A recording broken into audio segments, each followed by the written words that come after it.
Clapping in advance of a conversation means you're hopeful. Anyway, Ajay, thank you so much for being with us. Yeah. The group at Bretton Woods and invitees here on the 80th anniversary of the World Bank. How do you see the mission of the World Bank today compared to its founding days at the end of World War II and the beginning of the post-war period? Because the world has changed so much. So how do you view its mission today, just in general, as against that period of time? So, I think first of all, I'm glad to be here. Thank you all for being here. You guys are like the historians of these institutions because put together with the information you all possess, we can all learn a great deal. So thank you for having me here. I think the challenges in the world no longer lend themselves to just saying poverty or shared prosperity are what we'll deal with, because I think challenges have multiplied and got intertwined. And the intertwining bill of climate change, fragility, conflict, violence, pandemics, food insecurity, these challenges, you don't have the luxury of segregating them into buckets. You have to deal with them in buckets to comprehend them and have attack plans against them. But the complexity of their intertwined nature is with you, and you cannot wish it away. And so I think, therefore, that's the single biggest change. And I think that's why our mission changed to, and our vision changed to eradicating poverty on a livable planet. And livable planet was a way to get everyone aligned, no matter what their situation in their specific country. Somebody might be more worried about fragility, somebody about health, somebody about pandemics, somebody about climate. But across these challenges, we're all aligned. And I think that's one big piece. The second piece is we put in there a specific focus on women and young people. Women, because they're half the world, and this idea that somehow we should treat them like a minority and lump them with a whole lot of other minorities, and if we miss one of them, we're not being fair to all of them. I don't think that applies. Women are half the world. They're not a minority. The other half cannot afford to have this half not meet its full productivity, its full capability, its full capacity for all of us to survive well together. And so I think getting women to be focused upon does not reduce the energy against others. It just gives 50% of the world the attention it deserves to get. And then on young people, because the Global South is full of young people, and this is actually a sense of urgency I have that goes beyond the standard conversation about climate and 1.5, which are important. This is that 1.1 billion young people in the Global South will become eligible for jobs in the coming 10 to 11 years. Currently, the Global South is on a trajectory to create 325 million jobs. That's a very large gap. And this demographic dividend that we talk about won't be a dividend if we don't give them clean air, clean water, healthcare, and education when they're growing up, and a job which allows them to earn and get dignity. And forecasts are not destiny, so things can change, and we need to apply our attention to it to make it change. So I guess the point I'm making is it's not just about poverty, it's about the intertwined challenges, including livable planet. It's not just about approaching various disadvantaged minorities, but actually caring deeply about the opportunities for half the population, women and young people. And it's all about having a sense of urgency to go at it. Well, I think most people feel that you've taken on this job at perhaps the most challenging period in the history of the World Bank for all the reasons you mentioned. But one of the questions I wanted to ask you was something that in development circles you've been known for saying, is that one of the legacies you want to leave at the World Bank is to fix its plumbing going forward. Yeah. So that's kind of a two-pronged question there. Yeah. Yes. So, plumbing. So the reason I speak to plumbing is because I believe that the evolution roadmap that I walked into when I came into the job, which is something the G20 has been pushing for a long time. That evolution roadmap is focused first on what they call a better bank. And what we mean by a better bank is a bank that can be more agile, faster, easier to navigate, and so on. When I was a candidate for this job and I was traveling around, I met about 90 odd countries, leaders and people, and some CSOs and CEOs of companies and asset managers. And the topics that came across as their issues with the bank were not at that time only about the size. It was about dealing with us. Silos. So IFC was different from IBRD, IDA, MEGA sat in its own, everything was a silo. In a country, you had to, if you had a project that required multiple sources of work, it was tough to navigate. Then we were siloed vis-a-vis the other MDBs, kind of the whole silo thing. The second one that came across was that we were slow. And there's a statistic that it took us 19 months to go from the time you started work on a project to the time it got approved by the board. And 19 months is long. So that was kind of a second big issue. And then the third big issue had to do with the money and the amount, but also how our knowledge was available or not available at the front end of the arrow in a country. So I've tried to work on all of those in an effort to say that the better bank is this plumbing working and making it work in a way that isn't just a temporary fix, but will survive for decades to come. Basic things like, to give you an example, as of 1st of July, in 20 countries, we're going to be one country head across the whole World Bank Group. IFC, IBRD, IDA, everything put together, one person. So that you don't have to, you as a client, don't have to navigate our internal silo to get to what you need. We bring the best of the bank to you at one place. And we're starting with 20 countries, and they're half roughly between IFC people taking over versus IBRD, ID people taking over. So this is not a takeover of any type. It's generally trying to get the right people at the front end. Similarly, on speed, we're trying to, and I'm just giving you a few examples, but on speed, I'm trying to get the 19 months down to 12 months by the middle of next year. I'm down to 16 as we speak. And I've been here 8-9 months as a team of people working on it, very talented people who are finding and pushing down the next 3 months, hopefully by the middle of next year. I think at 12 months, I don't know whether I should look for more or whether that's an appropriate amount for the complexity of what we deal with in these projects. So that's kind of another one. The money, the CAF, the capital adequacy work. Again, a lot of work has gone in with leveraging the balance sheet as well as other topics that I'm sure we'll get a chance to talk about. But that's kind of the series of things we're working on. Now, do you find the reception of the staff to be positive and willing to work on these changes you're making? I mean, this is always the key point at the World Bank because it's such a big organization. I think change you and I worked together years ago, and we tried to drive change there. I found this in my next job after that.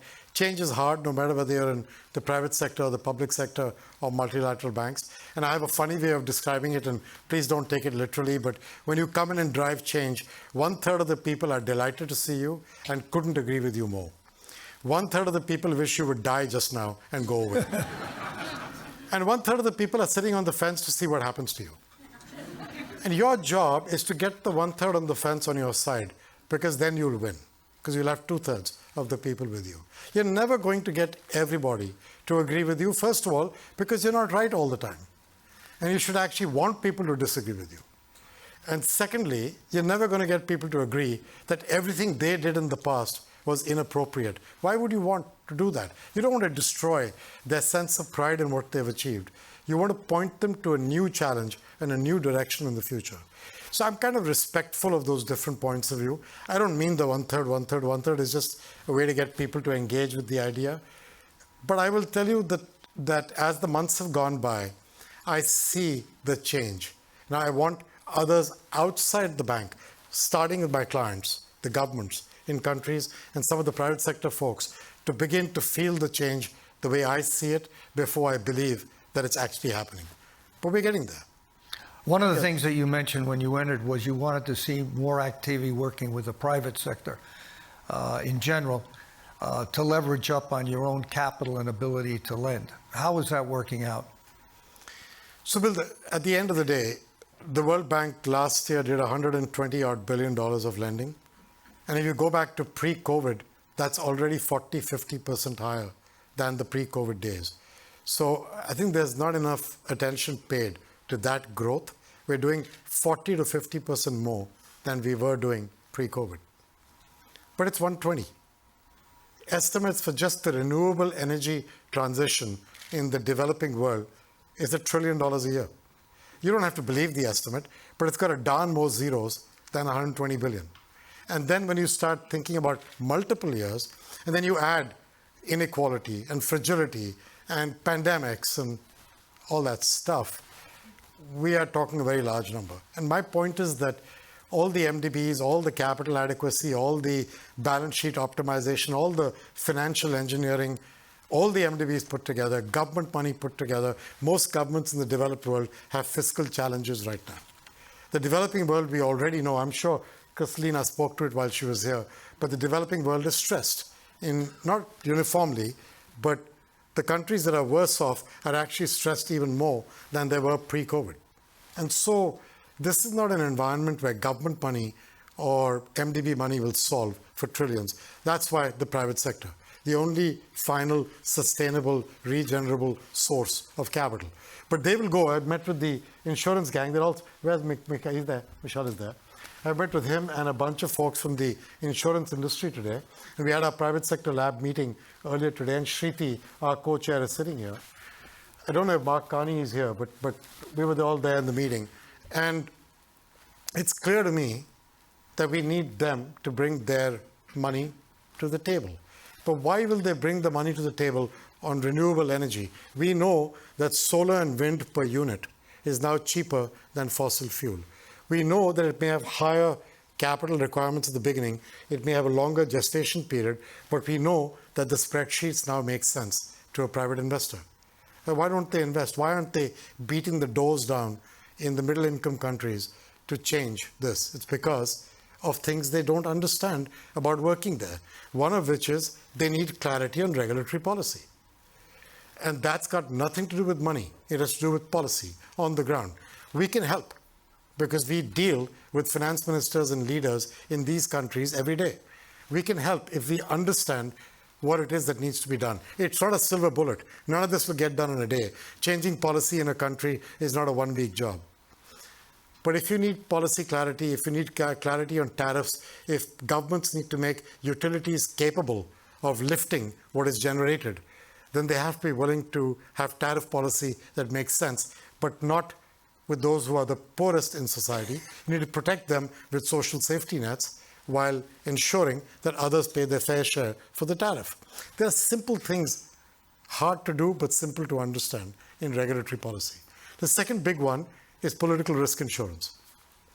There we have MEGA, and the insurance industry is a big part of that. We're trying to go from our $6-7 billion a year of underwriting to 20, and hopefully that allows us to multiply private sector mobilization through that. Series of steps going on to make it easier to access, simpler to understand, a range of products like a cafeteria menu, all that. The third one is foreign exchange, and you and I worked in banks together, and I keep telling people, those who have figured out how to solve for foreign exchange, you should get a medal because it's a hard one. We're working on ideas there, from local currency markets to can we work with asset managers who are local, can we work with multi-layered risk solutions on foreign exchange where the country takes some of the risk and we take some of the tail risk and convert it into a 30, 40, 50-year loan to the country so it's effectively manageable and so on. And the last one, which I think is the real prize, hardest, is can we create a originate to distribute model in this category of renewable energy or water or biodiversity or these, where the money that the insurance industry, the pension fund industry, the asset management firms have can come to the party based on standardized, securitizable kind of loans and not loans that are bespoke and covenant rich each time. You can't do those in any constructive pass-through mechanism. So all that work is part of what's going on with the private sector. To be clear, the private sector to me is not only global inter-border private sector. I mean the private sector domestically as well. 90% of jobs in the emerging countries are created by domestic private sector players and by small and medium enterprises. And so working with them to see what they can do better, that's a skill set we need to develop as well. Can you say a word about your work with other multilateral development banks? There are so many of them, the Asian Development Bank. I could just run through them. Even now, the Asia Infrastructure and Investment Bank in China, the IDB, et cetera, et cetera. One of the things that I read is that you want to increase, the work that the World Bank has done in lending with these other institutions. So there's a series of things going on with the other MDBs. And, Kristalina was talking about 1 + 1 = 3 vis-a-vis the IMF and the World Bank. And I don't know if she talked about what we're trying to do together, but if she didn't, and if I have time, I'll cover that. But with the other MDBs, it's a whole series. So, Bill, the first one is I've tried to construct individual focused partnerships bilaterally with the MDBs. So the CEO, the head of that MDB, Ilan, for the Inter-American Development Bank, and me, can focus on 3 things that the 2 institutions will really drive. It's not that we won't work on 10 things, but 3 that he and I will care about and have a regular 6-monthly check-in.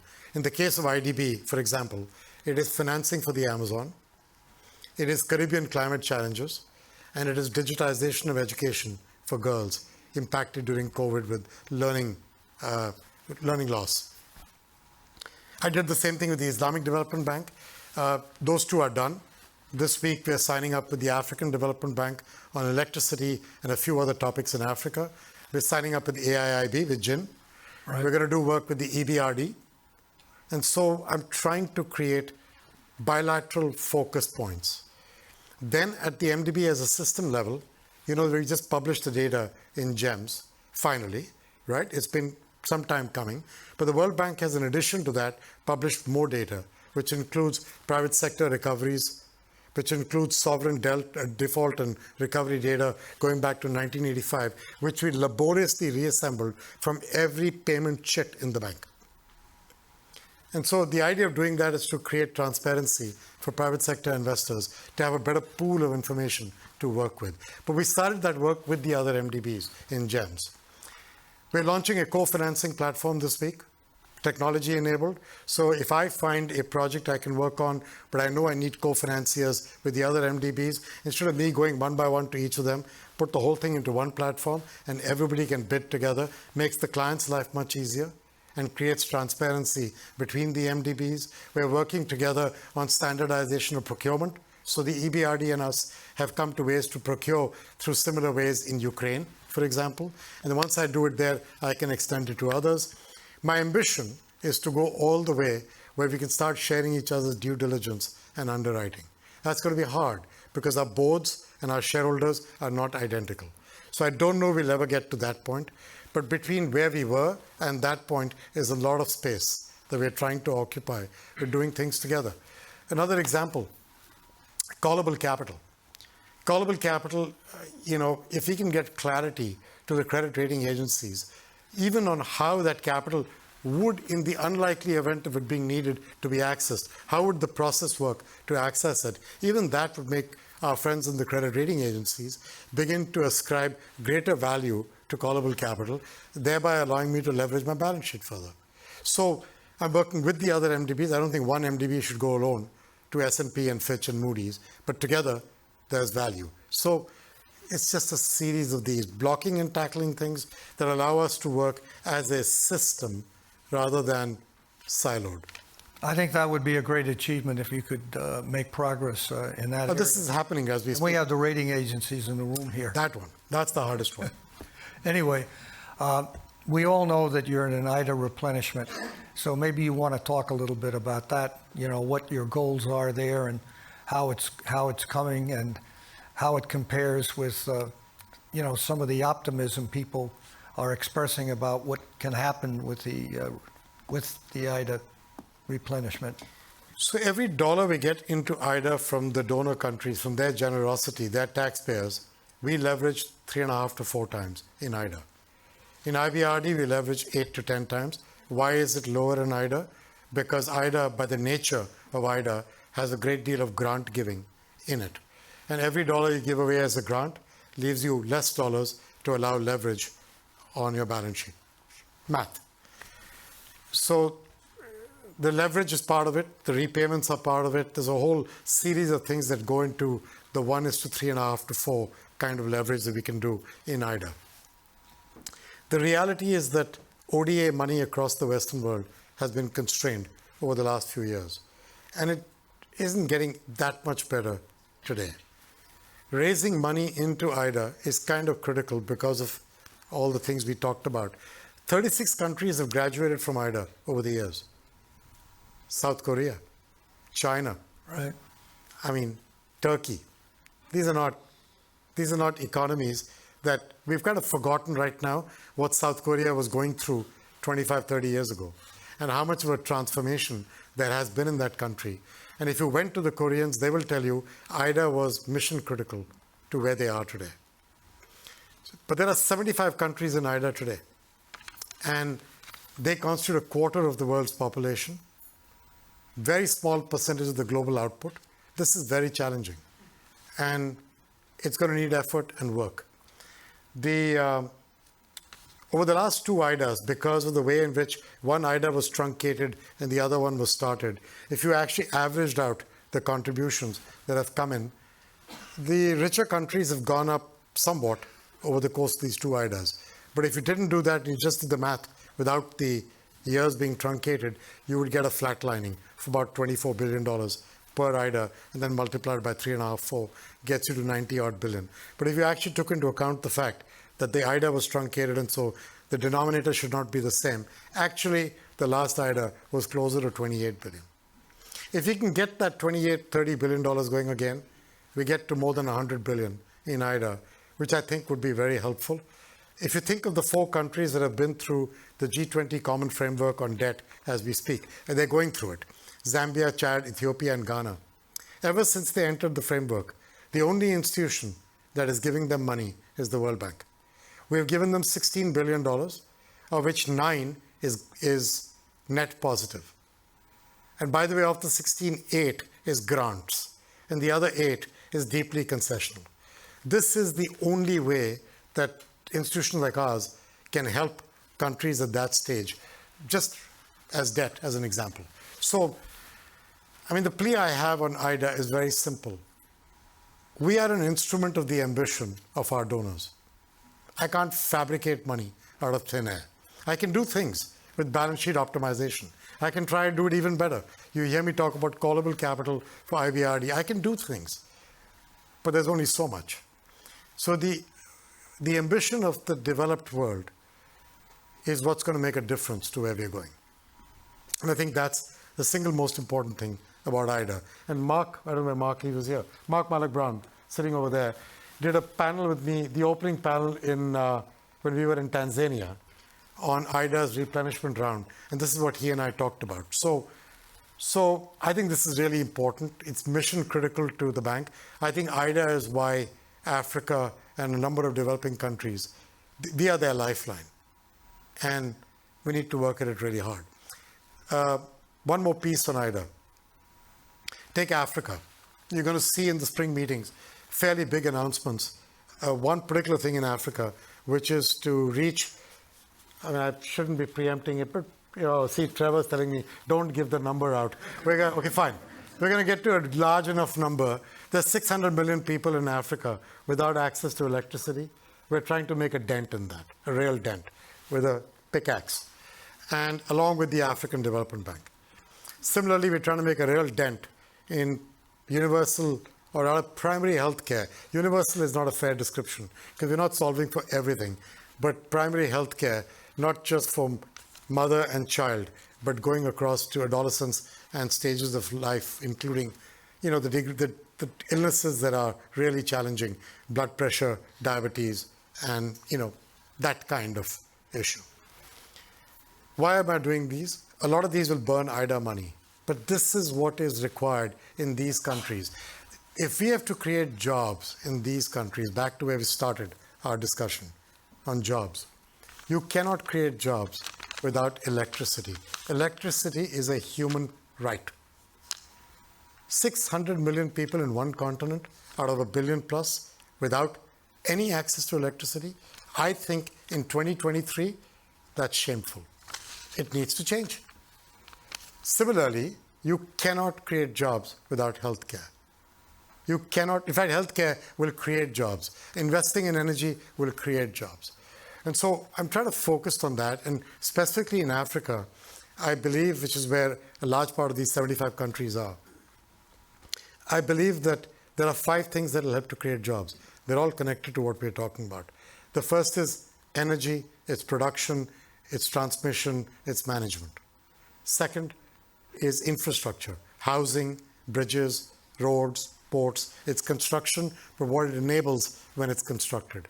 Third is healthcare, not just because of healthy populations, but you're going to need nurses and doctors and medical technicians and PPE manufacturing and medicine manufacturing. So the question then is, are your skilling investments going in the right direction? The fourth is tourism, for obvious reasons. Actually, Africa is already benefiting from tourism as we speak. And the fifth is agribusiness, food. Africa could be the food basket of our world. They have sun, water, soil.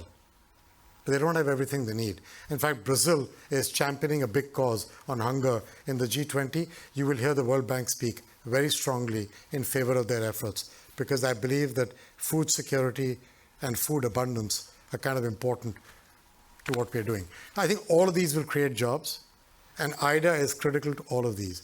That power effort is going to take money from IDA, is going to take money from governments, and it'll take money from the private sector. Of all the things you've talked about, what do you think your biggest challenge is? What are you most excited about? Excited about is young people. I really believe that young people are our future, and their optimism drives me. All you're in the IMF building. Wander away from the rich person's building to the poor person's building. Come to the World Bank atrium. Come and see, and now seriously, all the jokes aside, come and see 761 paintings by employees' children in the World Bank devoted to what does livable planet mean to them. And if at the end of it you don't come back optimistic about young people, then there's something wrong with you, not with young people. Come and take a look. I really mean it. Over the next 2 days, please take a little time. Come to the atrium, come and take a look. I promise you, you will be inspired with their clarity or what they think a livable planet should be. And it encompasses all the things we're talking. And by the way, the children were between 3 and 14, 15 years of age. They actually have a great vision. If only we would enable that vision, that would be fantastic. What is my biggest challenge? That.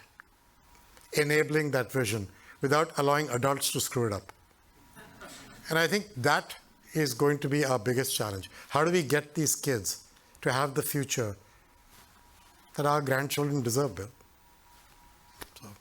Well, I think that's a great challenge, and if you can help bring that off, I think that would be tremendous. And I thank you so much for coming with us here at Bretton Woods. We want to be very supportive of the World Bank. How can Bretton Woods be of more help to you? Well, right now, so far I've got 3 things going on. I've got the idea of caring about the evolution roadmap, and I want people to know the work we're doing and not just be cynical about it. There is real work going on, and there is real change. The second part of it is, it's that evolution roadmap that is enabling the bank to think in terms of scalability and replicability and start talking about large numbers. 45% of our financing for climate by 2025, next year. Half to mitigation, half to adaptation, so that we don't leave the global south behind. Talking about methane, talking about carbon markets. We're trying to raise our game of ambition, and you will hear about power and healthcare over the coming period. We could not do that without the plumbing fixed. The plumbing has to get fixed. It's not done. It's wet paint. It's wet tightening of nuts and bolts. We're getting there. I need people to understand that. But then, after that, I need resources. I need resources for IDA. I need resources for IBRD. Most importantly, I need concessional financing. And concessional financing is the hardest to come by. Right. So philanthropies, donors, governments, we need you to understand the multiplier factor of the World Bank and help us get there. So, Bill, you can help us. Anyway, thank you very much for your drive and leadership. I think it's setting an example for the world. And I think so many of the participants here are very impressed with what you're trying to do at the World Bank. Because with all the years I've had following the World Bank, I've never seen a period of more importance for the World Bank than we have today. So thank you again, and we at Bretton Woods want to be as helpful and as positive as we can to support you. Thank So you. let's give Ajay a big hand. Thank you. Thank you. Thank you.